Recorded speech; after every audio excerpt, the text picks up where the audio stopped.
While the COVID-19 vaccine prevents serious illness and death, we don't know yet whether it keeps you from being infected and passing the virus on to others. So continue to physically distance yourself from others and wear a mask, especially in enclosed, crowded, or poorly ventilated settings. Clean your hands frequently and cover any cough or sneeze into your bent elbow. Doing it all protects us all. This message is brought to you by UNESCO, WHO, and your local radio station.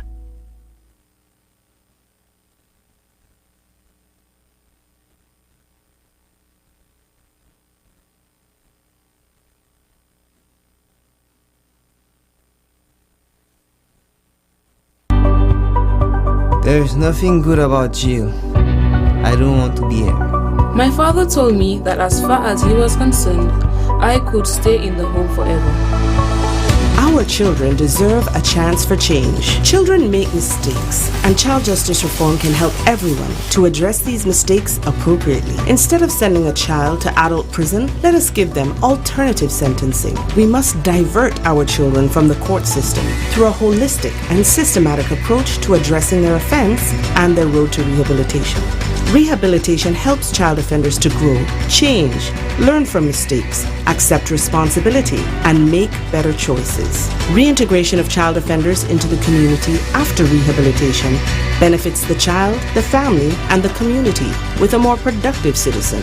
Join the movement to give our children a chance for change. This message is brought to you by the USAID OECS Juvenile Justice Reform Project 2, funded by the United States Agency for International Development. For more information, log on to oecs.org/JJRP.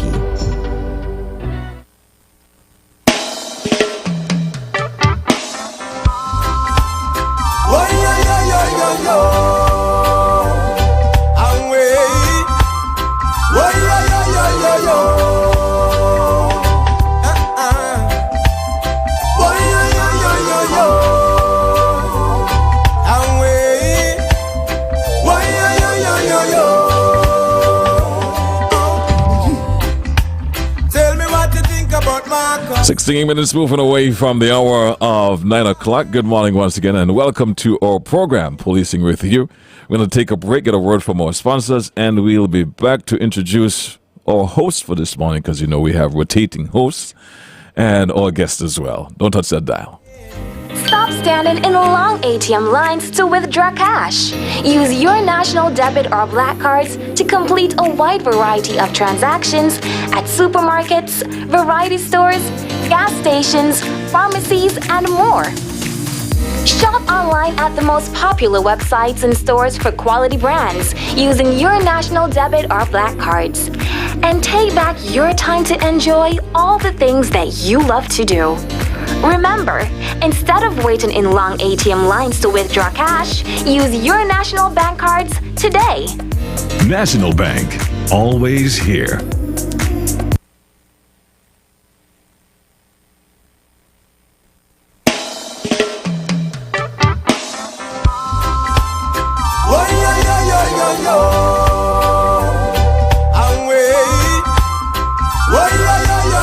All right, welcome back. Good morning, Sergeant Richards. How are you doing today? Hey, GQ, good morning. Good morning to our listening audience, both at home and abroad in the diaspora. This again is another edition of Policing With You. Compliments the kind people down there at National Bank. Indeed. This morning we have two very important people in the studio. In light of what has been going on and in light of the briefings from the NEOC that have been coming out, we've sought to re-inform persons, re-educate or keep persons educated and informed as to the status of the pandemic, but more importantly, the regulations and what should be adhered to. So, in that light, GQ, we have, I'll allow them to introduce themselves, but we have two very important persons here. And if you could kindly introduce yourselves to the listening public. Let's start with the ladies first, if that's okay with you. Of course. Lady, yes, of course, you can take that. Hi, good morning. My name is Sophie Henry, Sergeant of Police of the Royal St. Christopher Navy's Police Force. I'm also attached to the Compliance Task Force. Okay, good morning, everyone. My name is Kennedy De Silva, and I'm actually heading up that Compliance Task Force. which we'll be discussing a little bit this morning. Welcome to our studios. Yes, Thank yes, you. welcome. Sergeant Henry is no stranger to us, but this is my first time having you as a guest, so welcome. And just to inform the public, Sergeant Henry is a little bit modest, but she's the deputy head for that task force as well. Okay. So my first question to you, what is the compliance task force and what is the mandate of the compliance task force? Well, essentially, the compliance task force is the arm of the National Task Force Committee, where what we do is we enforce the will of that task force through the protocols that are legislated. So we do several things. We do about 5 different things. The obvious one that everyone is familiar with, we go around to the businesses and we educate them about the proper adherence to the protocols, and we point out any shortcomings that they may have. You would know of recent times we actually will visit the bus terminals and all of that and make the stops to ensure that they are adhering to the emergency procedures that is in place. We also do, we manage some of the quarantine sites. One in particular is OTI, where we actually operate in it in full-fledged operation. Then you have like the Royal and Marriott, where we are there to make sure, because those are where we have most of our arrivals. And so we deemed it strategically important to put our officers in those places. We also do the nighttime patrols, where we get a lot of scrutiny, because these are the bars and the clubs that are not adhering to the protocols, and we would have to go and tell them, listen, you need to reduce the numbers or whatever, and if they refuse to be compliant, we will have to shut them down, because sometimes we play a little hoop at night, where we go, we inspect, everything cool. As soon as we turn off, the numbers run up there, and then time we come back and make that second visit, and sometimes we have to make that determination. So so those are all the things we do, but it's all in terms of maintaining those protocols as cited. Anything to add, Sergeant Henry? Okay, we also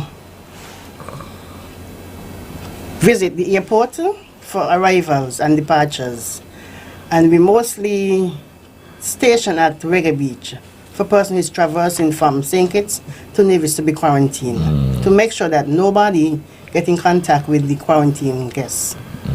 Okay, so and Christopher have been kissed the 4 seasons as well, right? So in essence, we have all the points of entry, and exits covered. Yes. Okay, you mentioned something, Mr. De Silva, that I would like you to elaborate on a bit more. You indicated that you go to the various businesses and you educate them as to the protocols and these things. But we see around town where some businesses have been instructed to close. Is that part of your responsibility as well? You're talking about the current pandemic? Yes, please. Yes, because they're in some cases, due to the contact tracing, they would have identified business sectors that were compromised. And so to be safe and to be cautious, we've asked them to in some instances, just close, sanitize the work site and everything to make sure that when they do open, it's a clean and secure environment. I think some of those people are pending final results, and I guess if they're negative, they'll be able to operate from next week. Okay, so all of that falls within the purview of the task force. Yeah, like I said, we're the enforcers of the will. Eh? So. And you mentioned something important about the bars, Jiki. I remember one night stopping a particular place just to buy something to eat and leave. And the vehicle came with the task force people, and you literally see persons flitting around trying to disappear. The task force comes, the task force comes. So it's no longer a fear of the police, but the task force seems to have has gained that reputation. Yes, correct. So can you tell us who comprises of the task force? So the task force, as well, in its current form, there are members of the police force, the special constables. We have about 2 of them working with us. We have members of the defense force, that's set at 3, and the task force itself, which comprises of maybe about 58 persons, not including Sergeant Henry and myself. Okay, so you have persons from different law enforcement agencies. Yeah, comprising to complement that. Okay, so do you operate on both islands? At this time, no. It's strictly in St. Kitts, but I am aware that there's plans on the foot to establish a compliance team in Nevis as well. I think in a matter of days rather than weeks, we are supposed to be doing some some training over there for those people who have been selected. Okay, and they will have the same functions that you have. They will have the same functions and the responsibilities as us. Yeah. So would they be under your supervision or? No, it would be under the subset of the task force in Nevis. The actual details I'm not, well, perhaps not worked out yet, but essentially they will be operating the same manner and structure as the task force here, the compliance team here in St. Kitts. Okay. So this is where I wanted to elaborate a bit more now. Both you and Sergeant Henry. Explain to us what is the daily routine like for the task force? That's a $1 million question. Okay, let's say on a typical slow day, maybe at OTI is where we are mainly headquarters, so we may go there and brief, and we'll decide what type of operations we run in a day. If it's a day with flights and stuff, we'll say who goes to the airport, who goes to the let's say the reggae beaches and whatever, who goes to the different hotels to make sure that when people are transiting the corridor, they arrive on time and in those places. It may be if it's falling on a weekend, you may have to split the team and decide who goes to the different events around the island. There are a lot of events, so sometimes we can't tackle all, so we'll have to do a little quick risk analysis and determine where and which places that we are going to go. It may be a day when we finish that, hopefully in the morning and stuff, we may go up to Nemo where we may have a briefing with Mr. Samuels, and we will maybe discuss strategies or upcoming events or things going forward and stuff. If we have a little time left back, we will do site visits where there are some people who returning home, and instead of staying at a quarantine site, they would like to remain at home, so we have to do home inspections to make sure that is okay. There are some odd cases where you may have some people who coming in who will have to move in a bubble, and we'd have to discuss how we control that from point A to point Z. So, for example, let me give you like a scenario. Suppose the generators at the electricity department are malfunctioning and they need a specialist to come in. That person is going to stay in a hotel, but they have to work immediately, so they can't do the 14 days or the 9 days quarantine, as the case may be. We have to make sure that we escort them from the airport to the facility, to the hotel, and back, and we will have to do that for the whole duration of why they're here. Mm-hmm. So those are like extra duties, so you have to kind of split up on that. And we've had a few cases where we would have to do that, dedicate officers to that sort of wage. You may have a situation where water department will have bring in some technical people to do some work, and we basically had to manage a process from they leaving the airport to the place, make sure that there's no one ever who comes close to them, and we have to do that during the whole of the day until they get back at the hotel, and that's when we get our break. And we've had circumstances like that. There are situations where people may come in and have to work late at night, because time is critical. We had issues with the hospital bringing in that equipment so that we could do the COVID testing, and you had to make sure you do those escorts. But those are exceptions to the rule most times, but enough of them have happened that they are not worthy, and they're labor intensive. Yes. I saw Sergeant Henry's facial expression when you said, "If we have any time, leave back." So, but it seems as though you compressing maybe a week worth of work in 24 hours. Yeah, sometimes you have that. I like Sergeant Henry had to work until about close to midnight last night, so I don't know if she's awake up yet. But you have things like that because we are transferring patients, let's say from the hospital to quarantine sites, and we have to make sure that we receive them and we follow the protocols and everything. And you don't want any slippage, so you gotta be you have to be really focused because this strain that we have, I don't know if it's the same strain that we had last year, but it seems to be spreading really fast within the time constraints that we saw with the first case. Okay. Well, GQ, I don't envy them at all. I know we might be laughing at the situation for those of you who might be watching or listening. We're not making fun of it though. It's a serious thing. Indeed. But in everything that you do, you have to find a balance and way to cope as well. So we're not laughing at the situation per se. It's just the reality of what we have to deal with. Correct. The situation is very serious, and I guess that would be explained in my next question. So what are some of the challenges the task force face on a daily basis? Oh boy. Don't get the sergeant started. No, please tell us all about them, because at the end of the day, with when you expose the challenges and then you try to educate or re-educate persons, then persons would understand what needs to be done in order to adhere. It's sad really, but let me see if I could summarize some of the things and the sergeant may add. And we're going to start from the beginning. Human error is a big concern, and that starts from the very beginning of the process. From sometimes the airlines making mistakes and allowing people to come who have not been cleared. That has been an issue, especially when we start out. It's getting a little better now, but that has been an issue.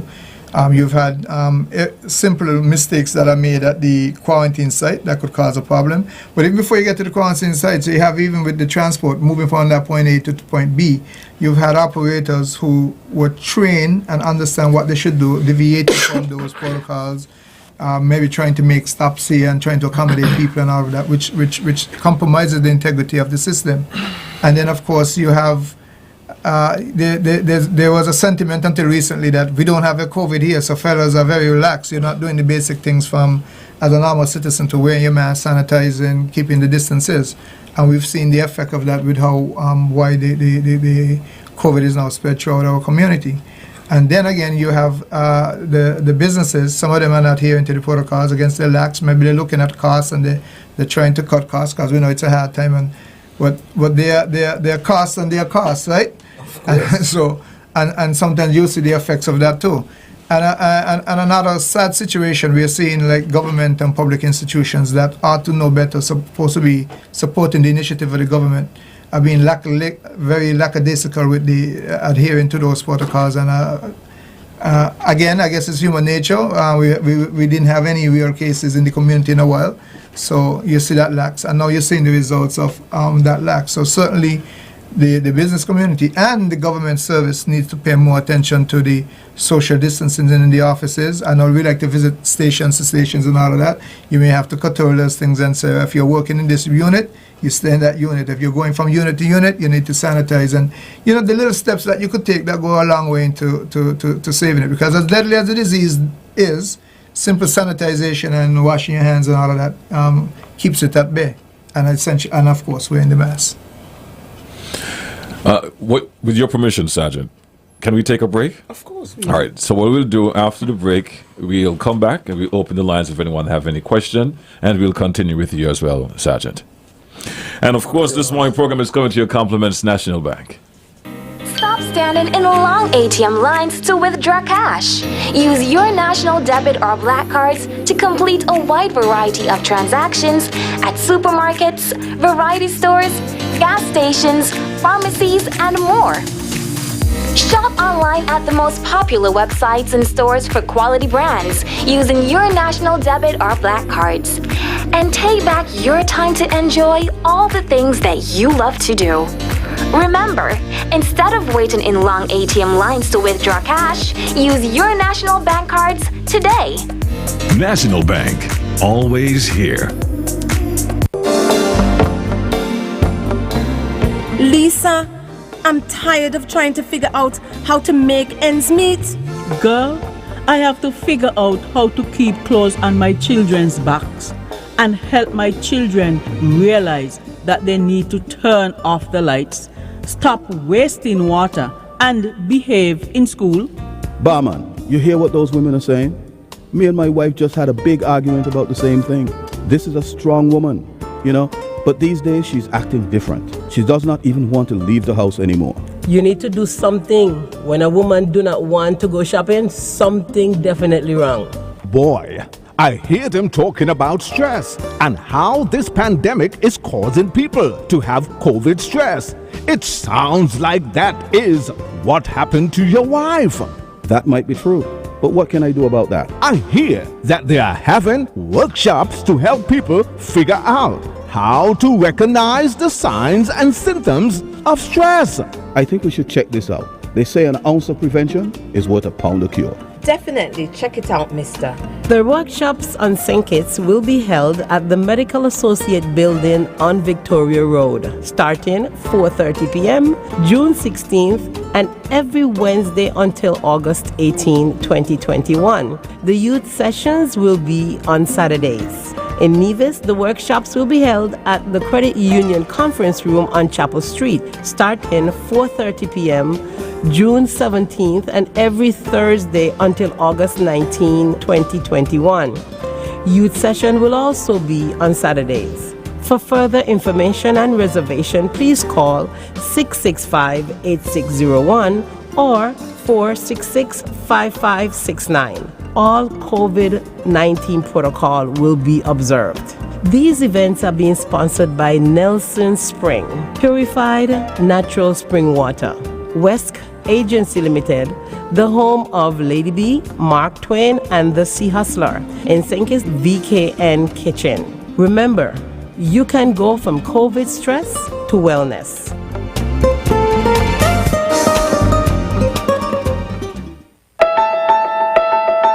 I don't know what's wrong with Damien these days. He shouts at me for any little thing. He seems not interested in his friends, and he's up all night, hardly sleeping. Is your child behaving out of character? Sometimes it means they're not coping. Try to find out what's really going on, and if needs be, don't be afraid to seek professional help. Mental health. Let's talk about it. A message from UNICEF and the station.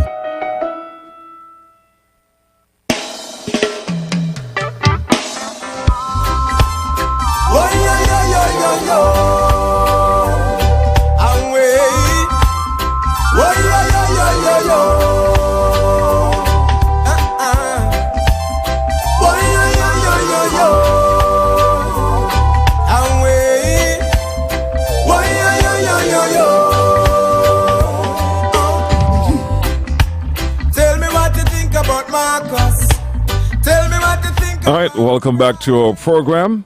And the lines are open, 465-2555. I know I said lines and only call one number, but there are more than one line that facilitate that one number. So let's go straight to the phone line and take our first call for this morning. Hi, good morning. You're live and lively. Yes, good morning. Good morning. Sorry. Yeah, I have good morning to the folks there. I know it's a tough job that they're doing. Sergeant is my neighbor, Kevin Road, Richards. Anyhow, I have a suggestion pertaining the phone companies. I realize they're not sanitizing their doors. I know they say you can sanitize as you go in, but I mean, I was in town one day and observed it a lot. Phone companies, they're not sanitizing the door from the outside. There's a bar in Sunny Point. That bar seems to be a problem with people looking at it.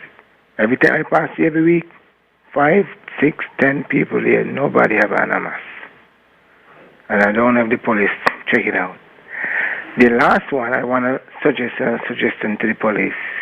For self-quarantine, I know you all can't be there at every place, but could you all get in with the neighbor to give them a number to say if the person leave quarantine spot, at least call you all. I know you all can't be there in person, but I mean, could you all get down with the neighbor and give the neighbor your number? That's just a suggestion, because I know you all can't be everywhere, but it's a tough job. Before you go, though, you mentioned a bar in Sandy Point. What's the name of the bar? I don't know, but it's at the end of, when you're going out of Sandy Point, at the end of the ball field, right at the end of it, that road goes up there.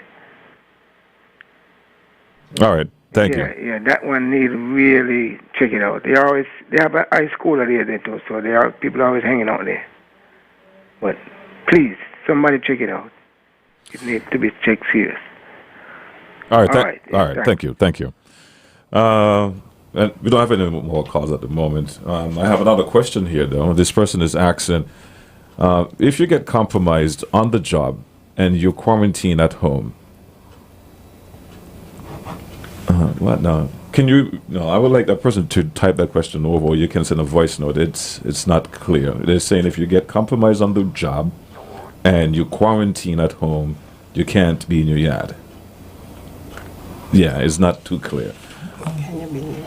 But let me speak to quarantine in general. We're reaching a case where we do not have sufficient facilities to put everyone in quarantine and still do normal, let's say, hotel operations and that sort of thing.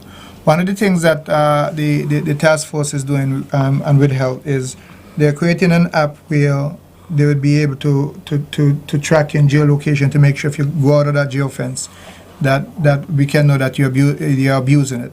The second thing that I think they're exploring is the bracelet that does similar things. And I think the utilization of these things will go a long way into making sure that we receive compliance. Because as it is, we don't have enough compliance officers to even joke that they just go through the list of all those people who are supposed to remain at home. The sergeants are doing creative things where they use WhatsApp and you do the little video chat so we could know that you're in your home. To utilize the technology. Right?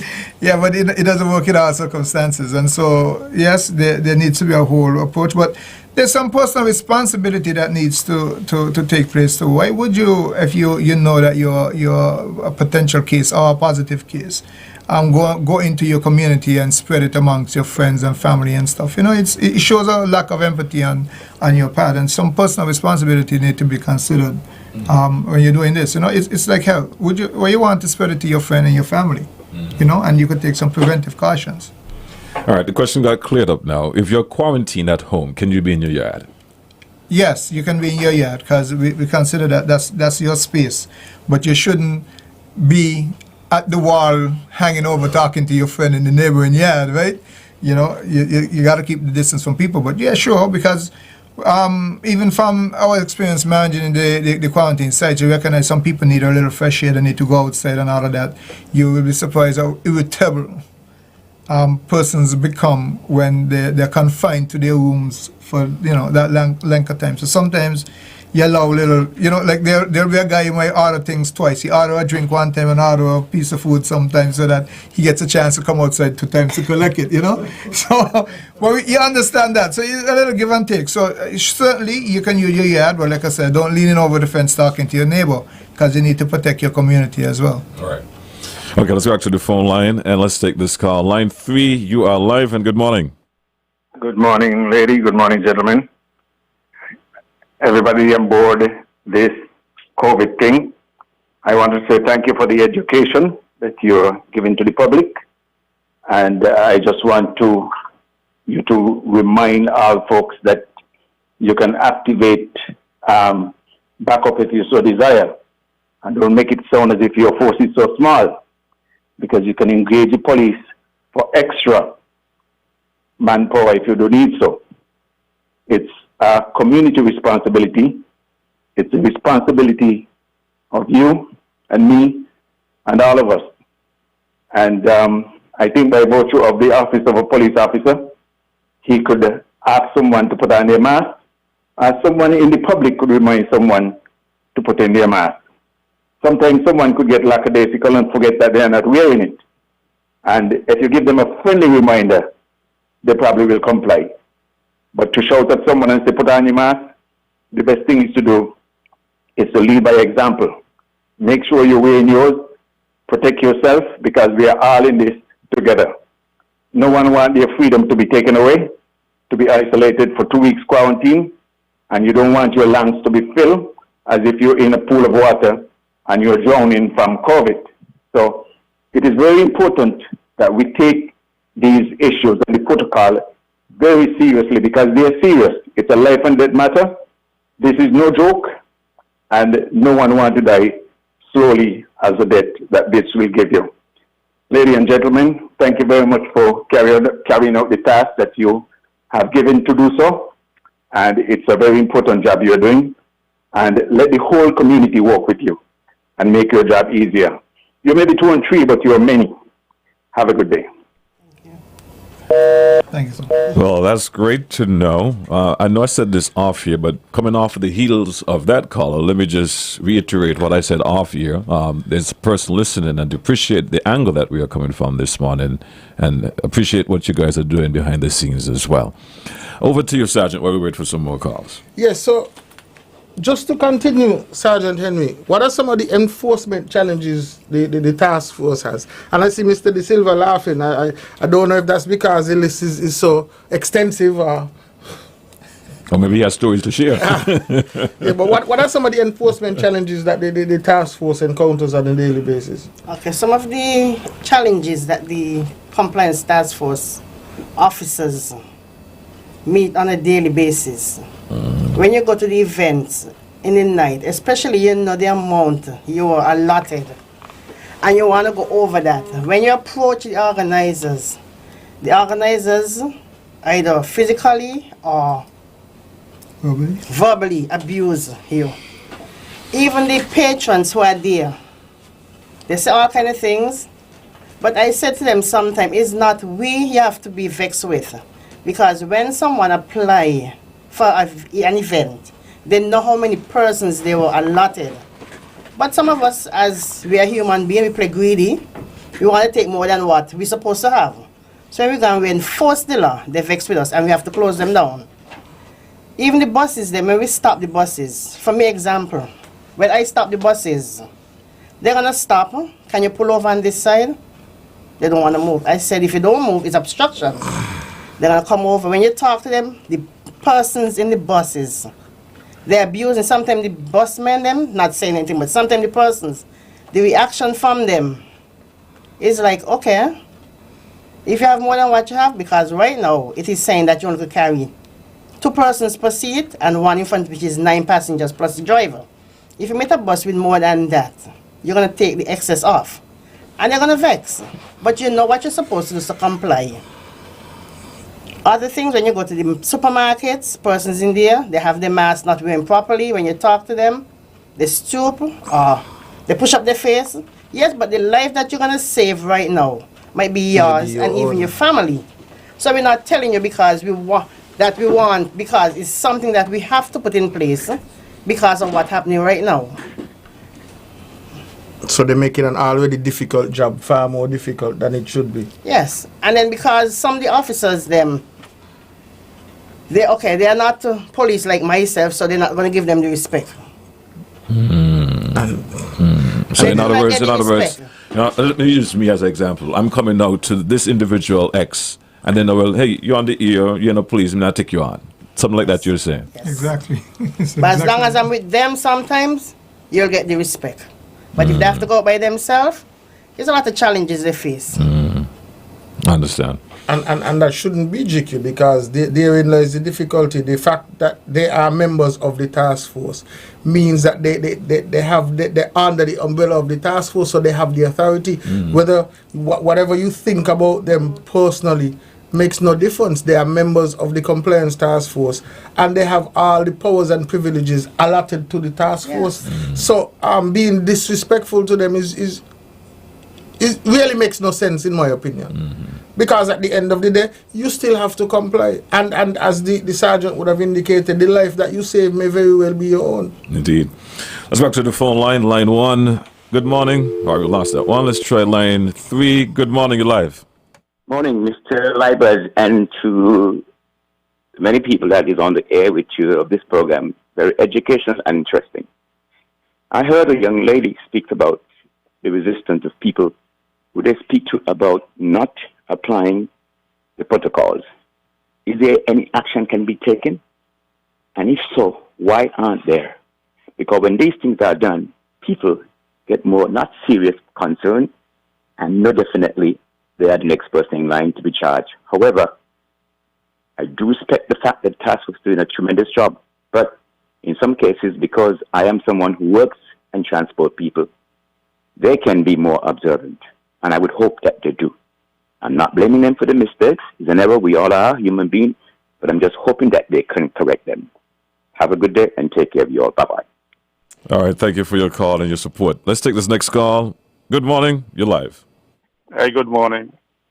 I think a part of the problem with the police and these guys who are breaking the laws with respect to the protocol for COVID-19 lies in the techniques of the police. You can go on a bus, you have your badge or your number. This guy is a common passenger. And while you're on the bus, you make a check. Because when you stop on the road, everybody's going to pull on the mask one time. and you wouldn't achieve anything. Also, banks, supermarkets, and many business places have security cameras.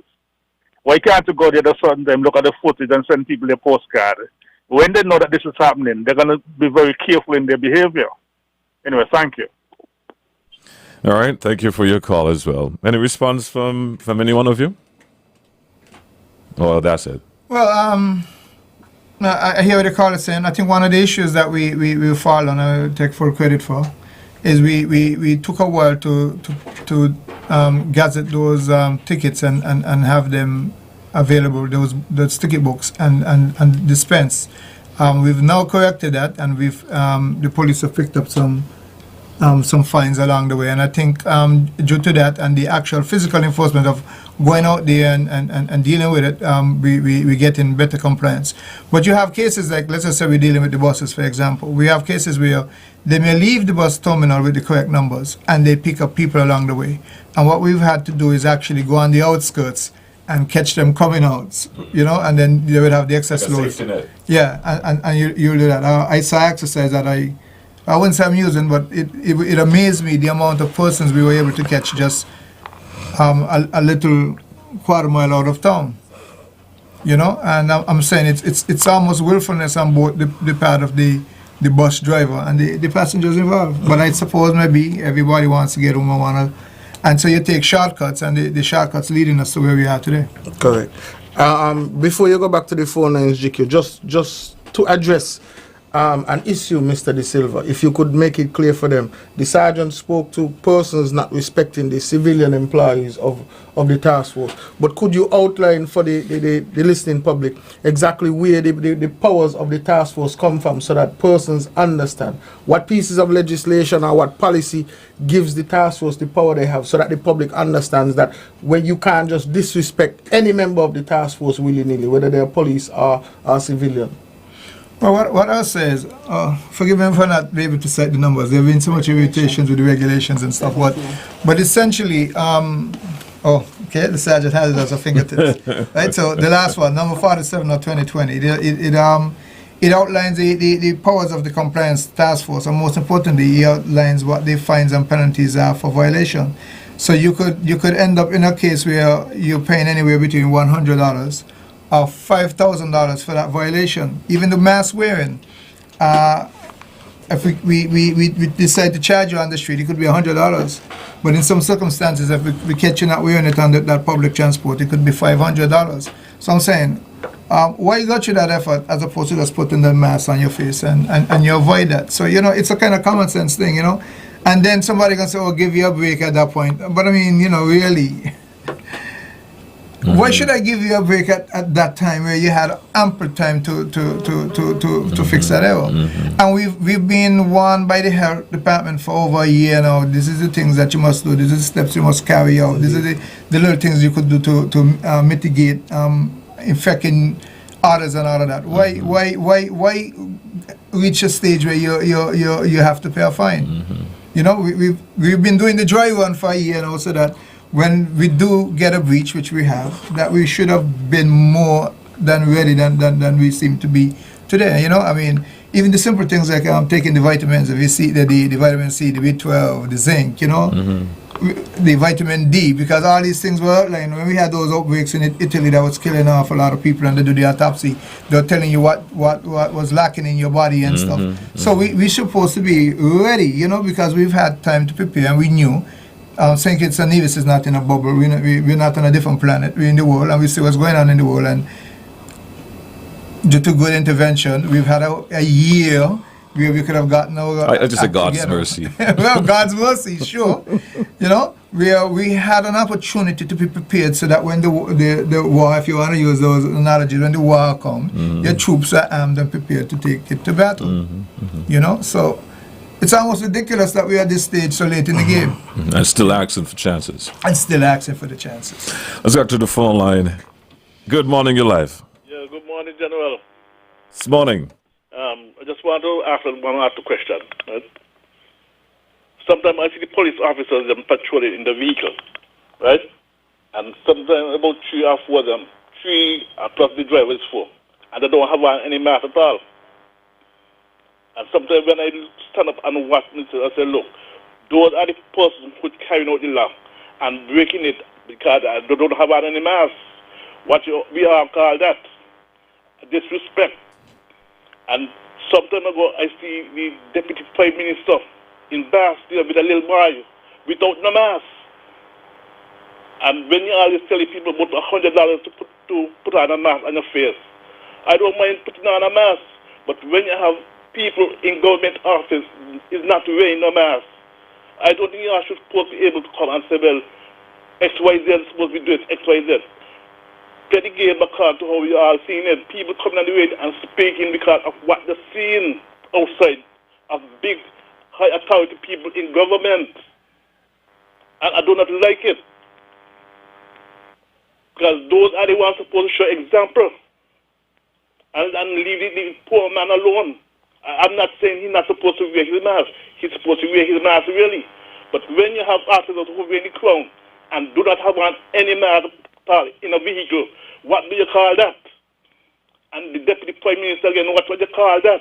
You have a good morning. Any response to that, Colin? Well, GQ, first off, you can't address something that is unsubstantiated. If it is that the caller would have seen police officers in a vehicle driving without masks, I wouldn't know the incident they're speaking of.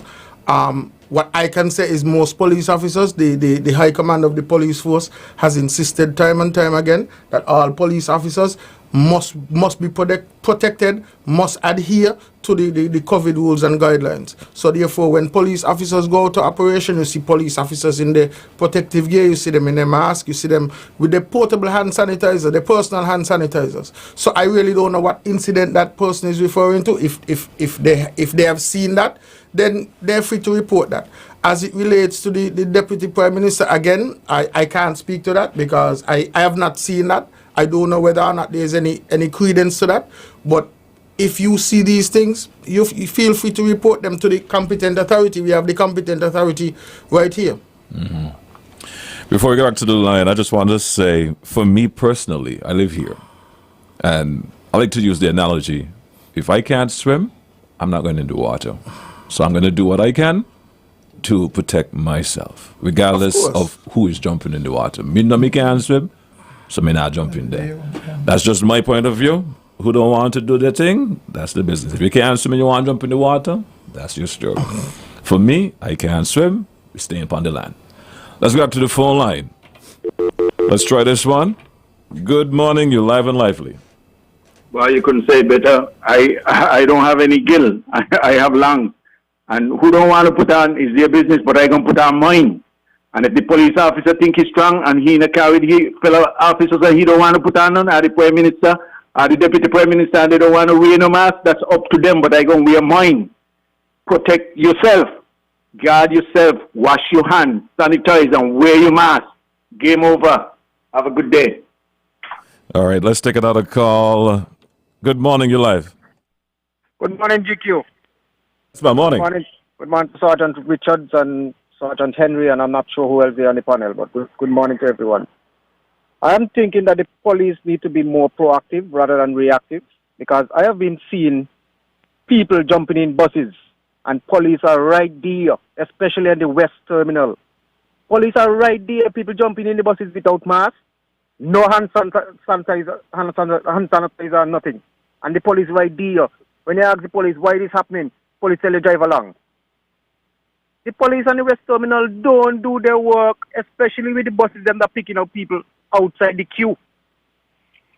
Buses supposed to pick up people in the queue, but buses outside picking up people outside the queue, and the police ain't doing nothing about it. The task force now, Miss Henry, I think the task force should be more proactive as well, because of the fact that I don't really see task force people all the time. Sometimes I see them for half an hour out, 6 of them outside. I think we should get 2, like especially by the airport roundabout. That way you get to check most of the vehicles. You get 2 at a time, like every hour or something like that. But I've seen people just driving when they realize no task force on the road. They're picking up passengers 6 and 12 in one seat, just to be in, thing. But if they carry more than 9, because when they realize no task force there, they say, okay, well, me pass an airport road, me don't get in 9, Superstar Airport Road bus stop. They pick them up. They got with 11. Some of the passengers, they would make noise. But some of them ain't making no noise. They just say, jump in, now we go. Because these one might know that one might know that one. So I think the police need to be more proactive along with the task force and let we get this thing started out. Because I ain't want to get no sickness, I ain't want dead, because I have a nice young life and I want to live to see 100. Thank you. Thank you for your call. Let's take this next one. Good morning, you're live. Yeah, Chico, good morning. Yes, morning. Hey, officers and the young lady, watch here. Let me show you. The lie is the lie, you know. The lie is the law. And none of them down there in Church Street bigger than the law. So, I don't like the question. I don't like the answer you give just now, you know. Because if Sean doing it, Sean must know better. And the police must approach Sean when they see these things. I'm hearing it all the time. Me jam down hearing it all the time. And when I see it, one of these times, I'm going to tell him, no, you can't do that. You cannot do that. GQ, you know, large and broad, you know, and straight, very straight, like a Popeye tree. We got to obey what's going on. This thing ain't playing, you know. And no office go make a man do what he know he's supposed to do, and he got different, you know, we ain't going to play that.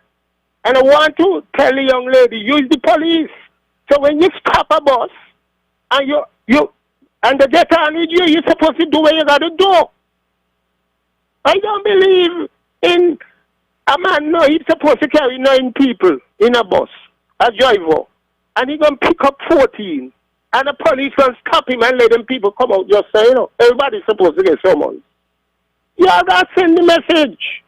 I seen a lot of nonsense still. Oh, and Sergeant D, I want to lie, you know. Tell our recruits, when people come and make report to them, do not tell them about the station. Deal with the matter right there, take the person name and wherever, especially when people threatening people. Have a good day. All right, so before we take any more calls, a number of concerns, opinions were raised. Any responses from any one of you? Well, I'm gonna say, I guess, as we're addressing violations now, there's a whole saying: where there's a law, there's a violation. Mm-hmm. So, in our cases, you would not always have compliance, which is the reason why you would have police in the first place.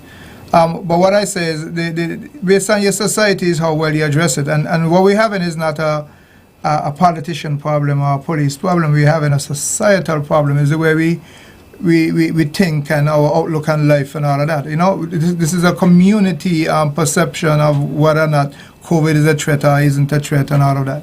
And so we really, what's the language I use? All in approach. Uh-huh. We really need to do that because, you know, it's a problem. Forget the law. If you're not wearing your mask and you're not sanitizing and whatever, you will be spreading it. You'll be endangering yourself. You'll be endangering your child if you have one, your uncle, your auntie, the old grandma who used to give that nice dumpling. You know what I mean? So this thing, you shouldn't even need no law to adhere to these rules. This is common sense approaches that we could have to mitigate it. And so that is the approach that we should be taking regardless of what station in life we have. We're going to take our final break, and then we'll be back and wrap up our program. We have I'll extend an extra 10, 15 minutes or so, because I know a lot of you trying to get in to get your questions or concerns over to the task force. Grateful to you. We'll be back right after these messages. Hold on, stop. Think about the drink before you take a drop. Read up on the label on the back. They say science sugar low in fat. But don't be fooled by that. Drink some water, share some love. Tell your body you're sweet enough. Drink some water, share some love. Tell somebody you're sweet enough. Drink some water, share some love. Tell your body you're sweet enough. Drink some water, share some love. Tell somebody, hey.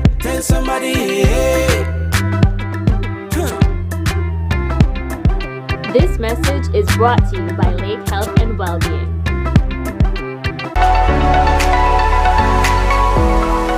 Looking for the best price on your third-party insurance? Well, look no more. The insurance company of the West Indies, ICWI, has the best protection at the best price with no deductible. What are you waiting for? Click, call 465-8753 or visit us at 1C Bird Rock Road or in Nevis number 22 Solomon Arcade, Main Street.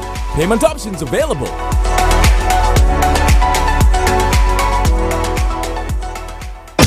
It's Domino's $30 Latch Pizza Special, happening every day at 5 p.m. until closing. Save yourself $8.50 and take advantage of this fantastic deal and get a Latch Pizza for only $30.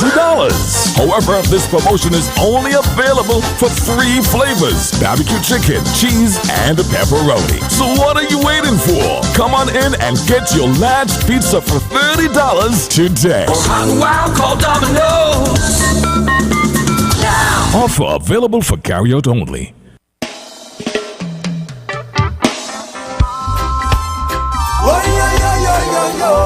All right, welcome back. Welcome back. Before we go back to the phone lines, one or two concerns, or well, a concern and a compliment via social media. I'll address the compliment first. It's coming in from Bucky Got It. And he just wants to say good morning to Sergeant Henry and Mr. De Silva, and thank you guys for a fantastic job that you guys are doing. He's locked in, locked on, watching and listening to the show. There was also a concern about us being here in the studio, not wearing masks in such a small, confined room. Well, luckily for us, so far so good. The guests that we've had here have all been vaccinated. I'm fully vaccinated, and each of the individuals that you see here in the studio, they are all fully vaccinated. In terms of masks, before the cameras came on, we all had our mask on, but it's virtually impossible for us to speak and the mic can be clear so that you can hear what we're saying. So for that person who is listening or watching with your concerns, we do appreciate it, and thank you for watching our back as well. But just to rest assured, just to let you know and rest assured that we are fully vaccinated. Let's go back to the phone line. Let's take this phone call. Good morning. You are live. Yes, good morning. This question is for the sergeant. She made a comment that, the officers will take off the access.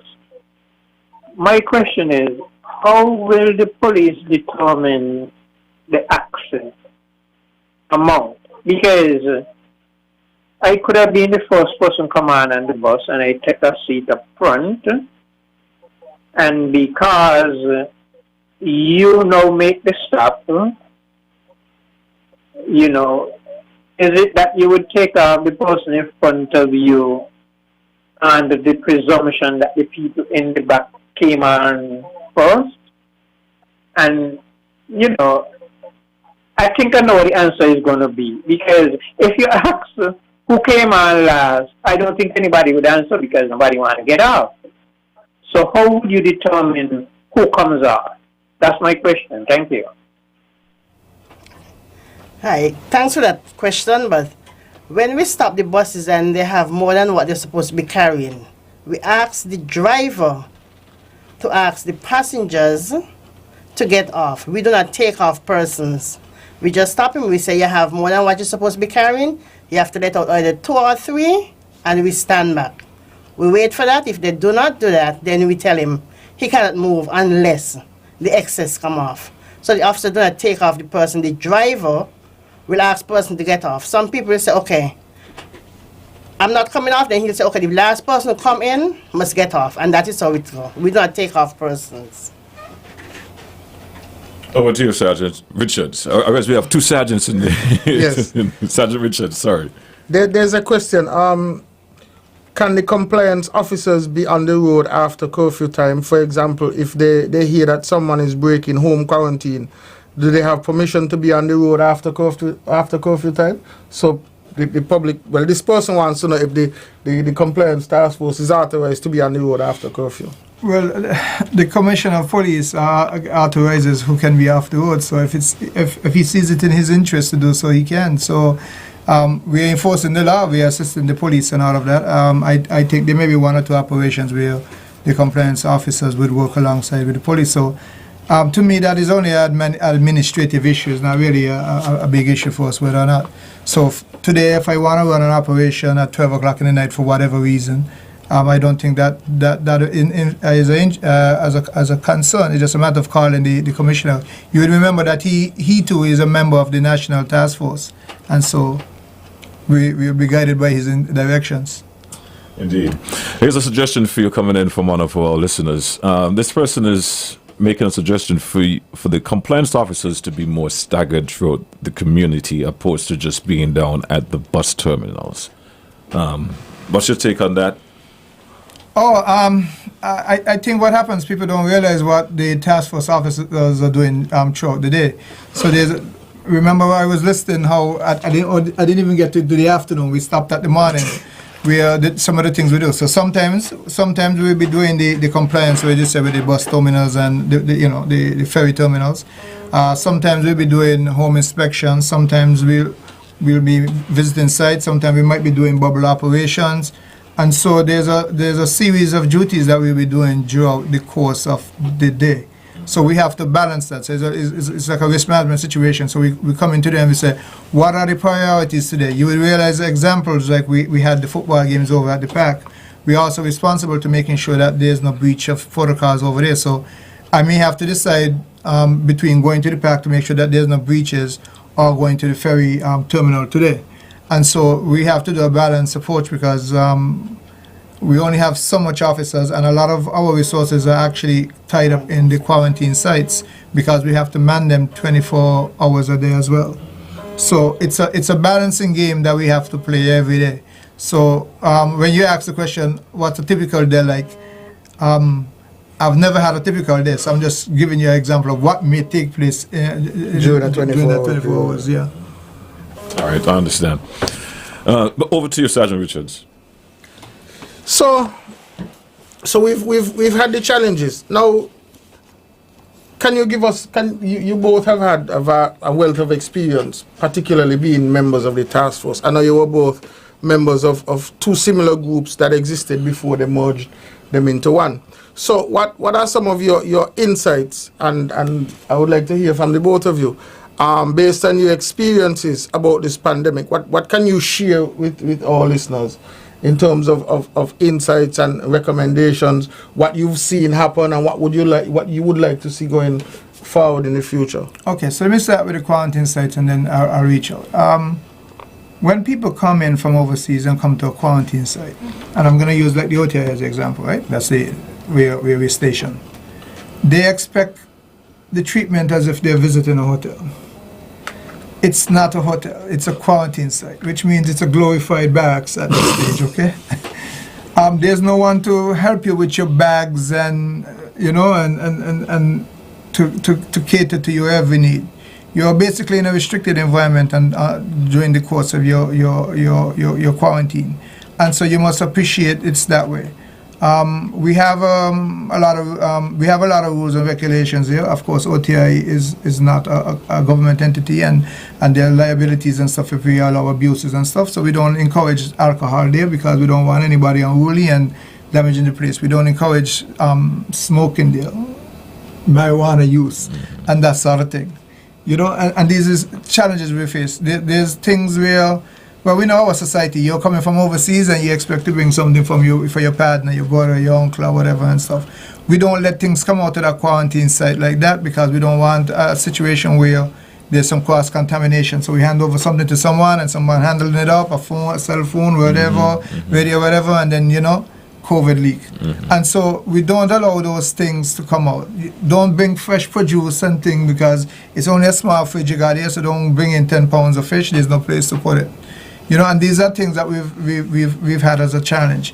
We've had cases where there are a lot of people who may be coming in because they went overseas and they did some surgery or whatever, so they're not physically sound. Or in some cases we have people with early dementia and stuff, and we have to deal with all these situations. So we're saying, don't make it more difficult than it has to. Yeah, there are some people who have health issues, and we do a thing where we do roll calls every few hours to make sure those people are well, they're okay.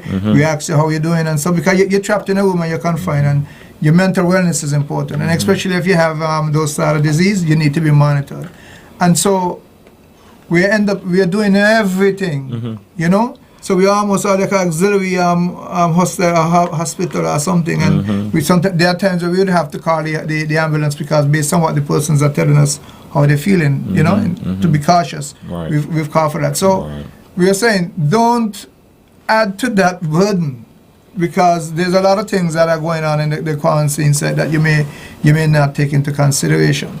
So again, like I said, don't expect a hotel treatment. It's not that. It's a quarantine site. And so you're coming with your minimal attire, your baggage and stuff, and you're supposed to be able to manage yourself as best as possible and that sort of thing. So, you know, don't order food at 11 o'clock in the evening and have the officers got to run up and down the steps to deal with you, because they're doing all the duties, they're doing work hours. There's some cases where we actually, the police may hold someone for questioning or whatever. We can't put them in the cell because you can't afford an outbreak in the prisons. And so they're held up there. So we have officers doing that sort of duty as well and stuff. So, you know, there's a lot of things that are going on into these places. And we're saying, when you come in, conform with the rules, because it makes it easy to secure everybody if everyone is just adhering to the rules. It's a difficult time. It's only 9 or 14 days as the case may be. And so that is at the quarantine sites. In the wider population is the same thing. Don't make it difficult than we got to, because what we're wasting our time with you because you feel like being abstinent today. We could have been doing it with 2 or 3, 4 other cases, you know. So we're saying, you know, exercise a little judgment. You know, we're not doing it because we didn't have anything else to do. I rather home chilling out, you know, playing my Xbox. You know, you know what I'm saying? You know, and the job as it is, the nature of the job is not regular hours. You couldn't get a call at any time where you have to respond to any situation. So, you know, let's live and let live. Indeed. Well said, man. Let's hope people adhere now. You know, and that's what we want. We want people to adhere. Sergeant Richards? Sergeant Henry, any insights from you? Anything you want to add? Okay, it's been over a year, yes. But when it started first, it was much easier because it was not so widespread. So it was easier to manage, but now it has been spread throughout the community. When persons come to the OTA, as Mr. De Silva say, all we're asking them to do is just adhere to the protocols, because it's not like it was like 2 years ago. It's something different that we're in, and we're just trying to ask the public just to adhere to what we are telling you, and then things will be better. And stop trying to fight with you. Yeah, correct. Sorry, I had to put that in there because I know you guys get that a lot. You know, people coming up, don't talk to me, don't tell me nothing. And I'm seeing from the public that it's almost like they expect you to go and fight with these individuals. It shouldn't have to be down to that point. I know a number of callers have called in and they're saying that the police are not doing enough, but what are you supposed to do when you're faced with, look, my next action could lead to violence? You're not an officer of violence, you're an officer of peace. And public might not agree with you, but just want to let you know that there are some people in society that agree with you, and we do hope that other people, you know, adhere and not be compelled to fight. As we get ready to wrap up, because we don't have any more calls at the moment, Sergeant Richards, thank you for being here. Any last words from you? Well, GQ, a nation's health is a nation's wealth. A nation's wealth, is a nation's health. And the difficulty with COVID is that we are waging war against an adversary that we can't see. And as a result, the powers that be would have put certain things in place. One of those avenues being, or mechanisms being the compliance task force. And the compliance task force has powers conferred upon them by legislation. So whether or not the persons are police officers or civilians, once they fall under the umbrella of the compliance task force, you must adhere to the instructions, because they have those powers have been given to them by law. So whether you like them or not is not a question. You must adhere to any instruction they give, because any instruction they give, they do so with the full power of the law behind them. GQ, these are difficult times. Corona is here. I don't want to say here to stay, but it's going to be here for a very long time. We keep talking about going back to normal. That is impossible. We'll never go back to the way things were, because Corona has taught us that in the blink of an eye, things can change. And again, that is why the powers have put things in place to protect us and keep us safe. However, we have a duty and an obligation to protect ourselves and our family as well. One of the things persons seem to be confused about is the curfew, the time for the curfew, and why the curfew. The times for the curfew have been moved from 8 p.m. to 5 a.m. So there should be no mistake about that. Businesses have already been given the instructions by the task force that they need to close at a particular time. If you need to be on the road after the curfew time would have been initiated, then you need to get a pass. So there should be no confusion about that. Why the curfew that time? Persons are saying, oh, Corona don't only move around in the night. Well, here's the rationale, GQ. When you go to your place of employ, they have been given instructions by the task force as to what to do to keep themselves, their employees, and their customers safe. When you leave work, there's nothing governing you. You do what you want, you go where you want. And most persons congregate in evenings after work, and you do so en masse. And in order to protect each other from that mass gathering so that we don't have further community spread, we have put restrictions in place in the evening so that when you leave work, where the COVID restrictions are expected to be adhered to, then you go home to your place of safety. And I implore the public to adhere to the instructions of the compliance task force and adhere to the regulations, because those are what in the long run, GQ, will keep us safe. I want to thank Mr. De Silva and Sergeant Henry for taking time out of their busy schedule. I mean, you heard all the things that they outlined that they have to do in a 24-hour time frame. So I want to thank you all for being here, taking the time to come out and to help to educate and re-educate, as the case may be, as to, you know, the status of COVID and what the regulations say and what they should do. GQ, this has been another edition of Policing with You. Thanks to compliments the kind folks down there at National Bank. I've been your host for this week, Sergeant Richards. Do tune in again next week for another edition.